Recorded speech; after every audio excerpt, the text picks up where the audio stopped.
My ex screamed, "You're ruining my Christmas. I'm telling everyone you're kicking me out for rejecting you, after planning a party in my house without asking." I said, "Okay," packed her bags. Moments later, a woman I'd never met knocked and asked, "M32, and I'm starting to think I might be losing my mind here. Need some outside perspective because everyone in my life has different opinions about what I should do." Sloan and I broke up 4 months ago after dating for 8 months.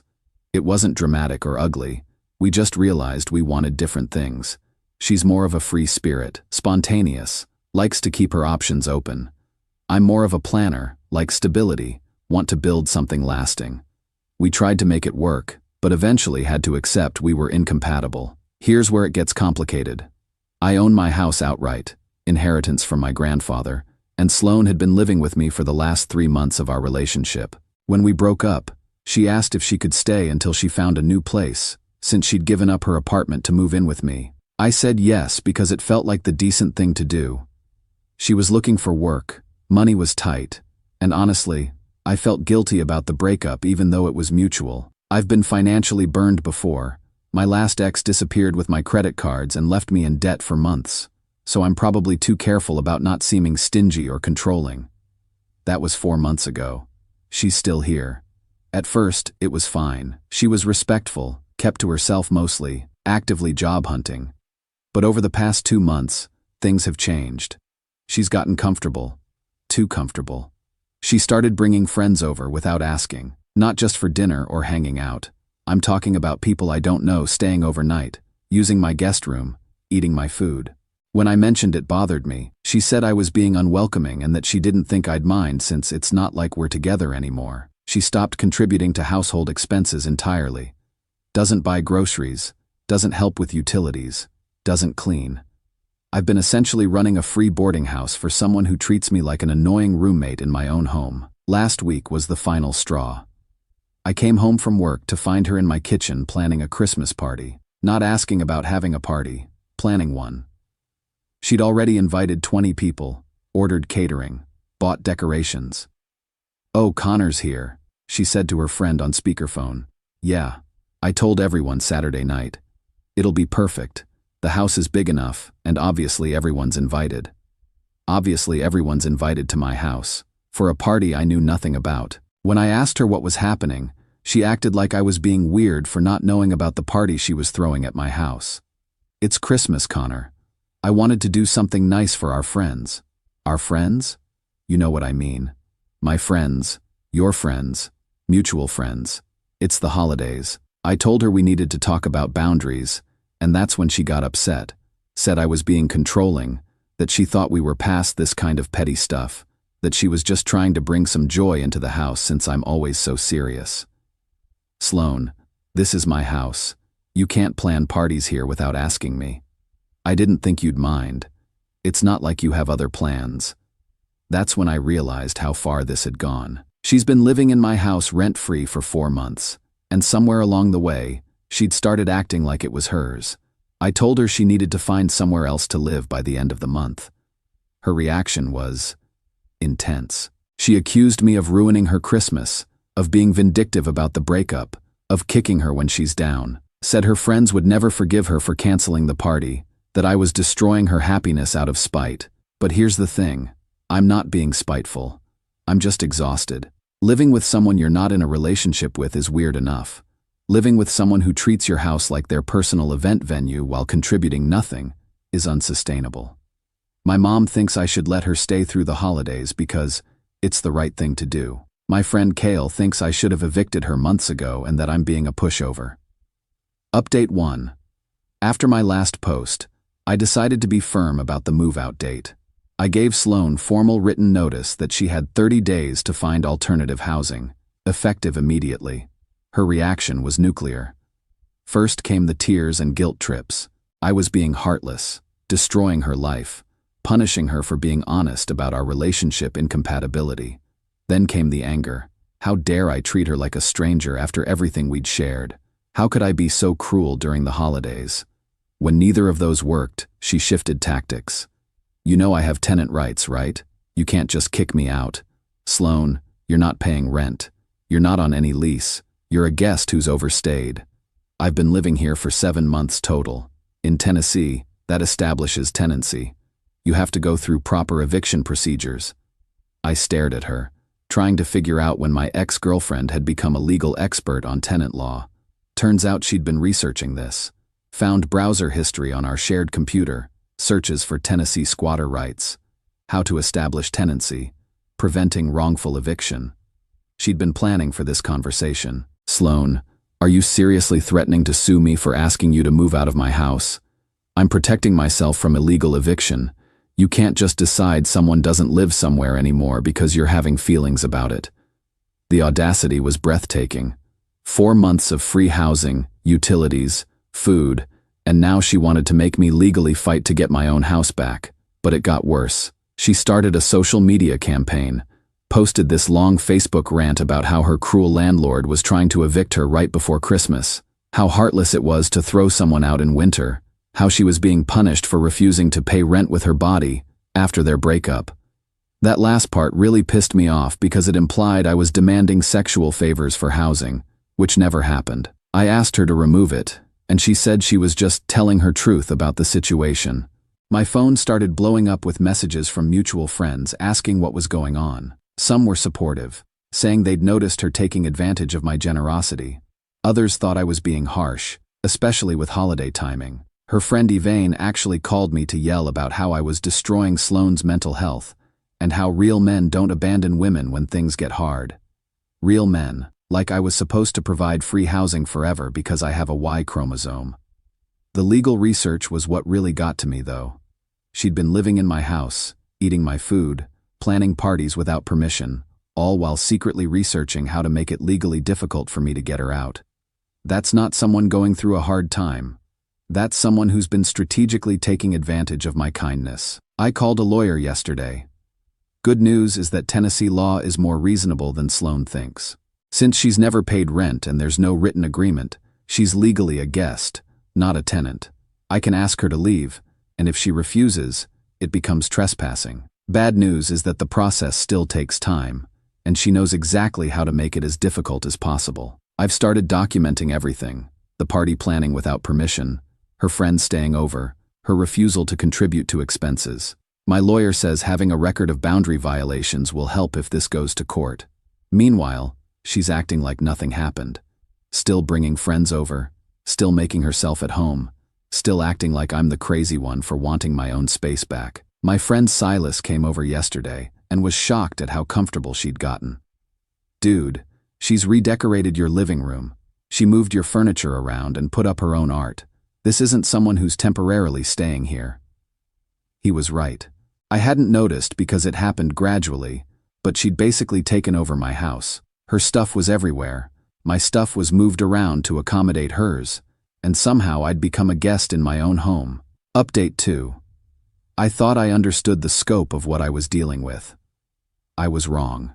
Last Tuesday, one of Sloane's friends, Mira, approached me after she'd left for work.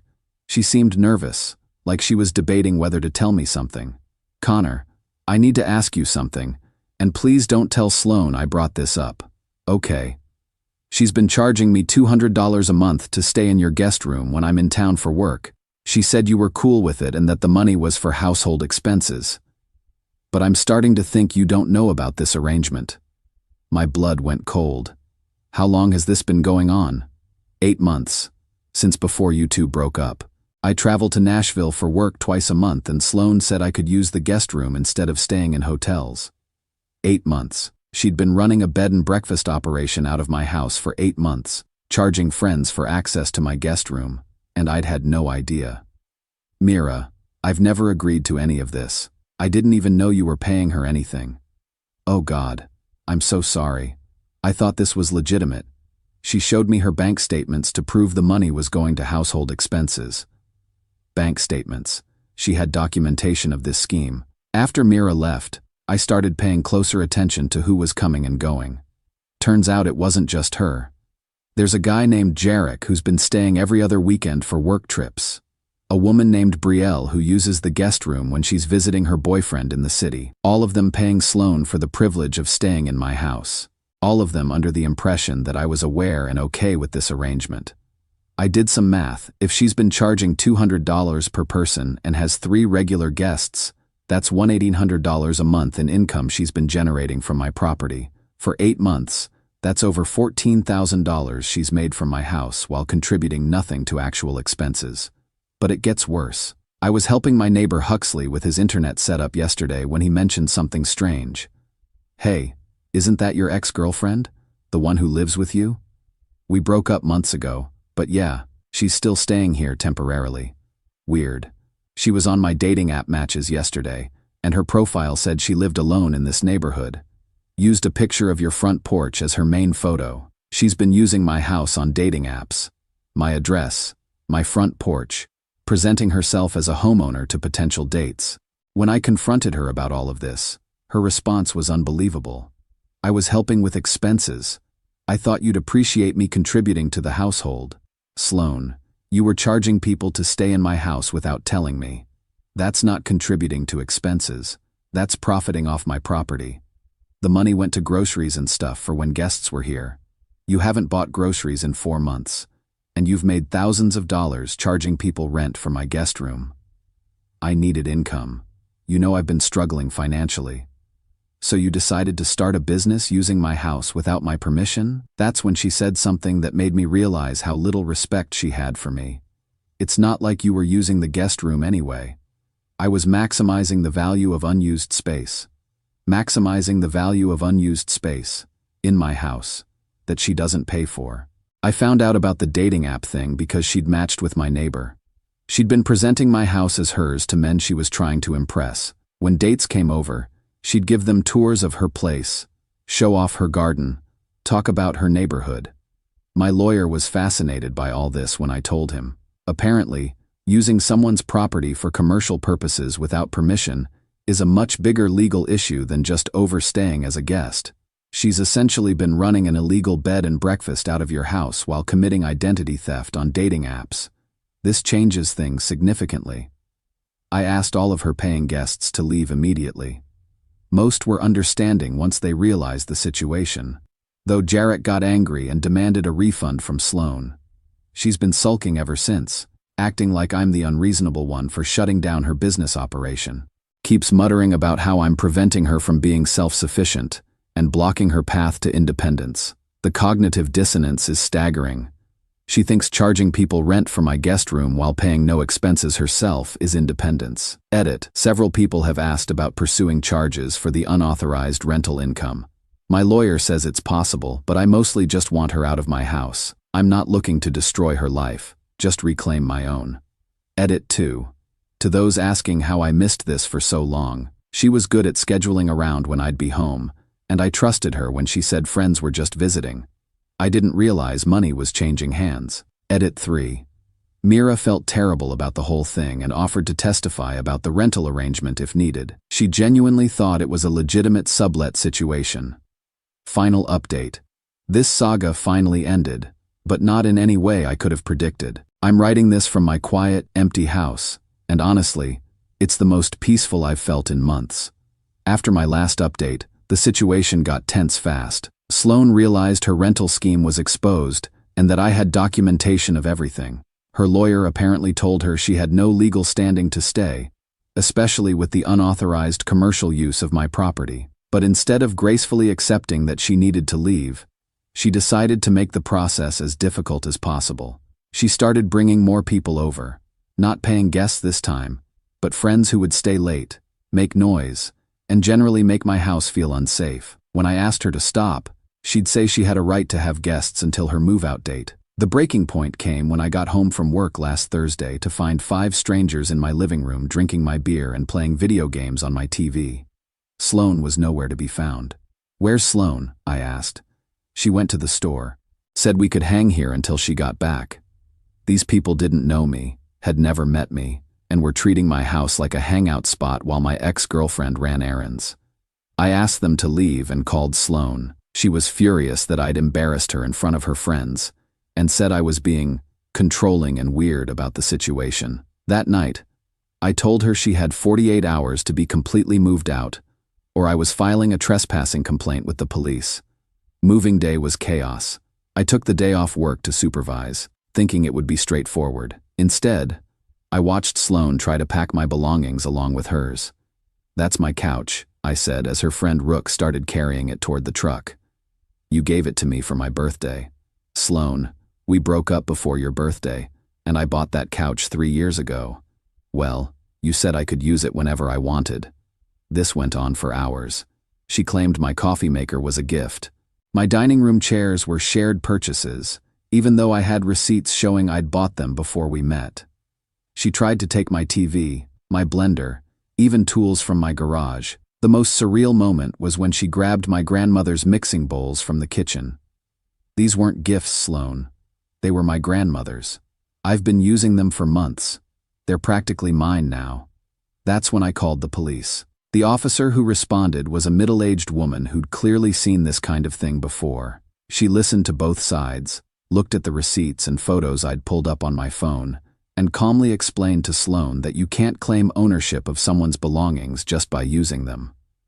"Ma'am, unless you have written documentation that these items were gifts, you need to leave them here." Sloane tried to argue, said the officer was taking my side because I'm a man, that this was all about gender bias and financial manipulation. "Ma'am, I need you to pack only your personal belongings and leave the premises. If you continue to claim items that aren't yours, we can discuss theft charges." That sobered her up pretty quickly, but even then, she managed to get the last word in. As she was loading the last box into her truck, she turned to me and said, "I hope you're happy living alone forever. No one's ever going to put up with your controlling bullshit the way I did." Controlling. For asking her to move out of my house after 4 months of free housing and discovering she'd been running a business out of it without my permission. After she left, I did a full inventory of the house. She'd managed to take some smaller items, kitchen utensils, towels, a few books, but nothing major. I also found things she'd left behind, including a folder of printed emails where she'd been corresponding with other potential tenants for my guest room. Apparently, my house was going to become a full-time Airbnb operation if I hadn't put a stop to it. My neighbor Huxley helped me move furniture back where it belonged, and we ordered pizza and watched a movie in my reclaimed living room. It was the first time in months that my house felt like mine again. The weirdest part has been the silence. No random friends showing up, no surprise parties being planned, no one treating my kitchen like a communal space. Just me, my house, my rules. I've been thinking a lot about how I let things get so out of hand. The truth is, I was so afraid of being seen as controlling or stingy that I let someone walk all over me.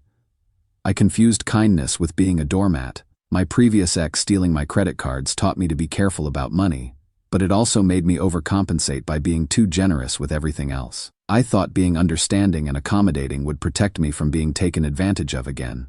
Instead, it just made me an easier target. I'm dating someone new now. Met her through friends about 2 weeks ago. When she came over for dinner last weekend, the first thing she did was ask what she could contribute. Brought wine, insisted on helping with dishes, offered to split the grocery bill. It's amazing how different it feels to be with someone who wants to contribute rather than someone who sees your generosity as an opportunity to exploit. Sloane's been posting on social media about toxic men and financial abuse, but I've stopped reading it. My friends who know the whole story just screenshot the particularly ridiculous posts for entertainment value. The lesson I learned from all this: setting boundaries isn't mean. Protecting yourself isn't selfish. And someone who genuinely cares about you won't test your limits to see how much they can get away with. I'm planning a New Year's party next month, a real one, with people I actually want to celebrate with, in a house that actually belongs to me. It's going to be perfect. Edit. A lot of people have asked if I pursued any legal action for the stolen items or unauthorized rental income. I decided to let it go. Getting her out was worth more to me than continuing the legal battle, and honestly, I just wanted my life back. Edit 2. To those asking about the new person I'm dating, it's early, but promising. She's a graphic designer, has her own place, splits checks without being asked, and treats me like a partner rather than a resource. Funny how the right person makes you want to be generous instead of making you feel drained. Edit 3. Christmas update. Had my first peaceful holiday at home in years. Cooked dinner for friends who actually appreciate the invitation. Sloane's latest Instagram shows her complaining about fake people and users, But apparently she's staying with her college roommate now. Hope she's learned something, but honestly, that's not my problem anymore. Edit 4. Final thought. I used to think being a good guy meant never saying no to people who needed help. Now I understand that being a good guy means helping people who respect your help, not enabling people who exploit it. The difference is everything.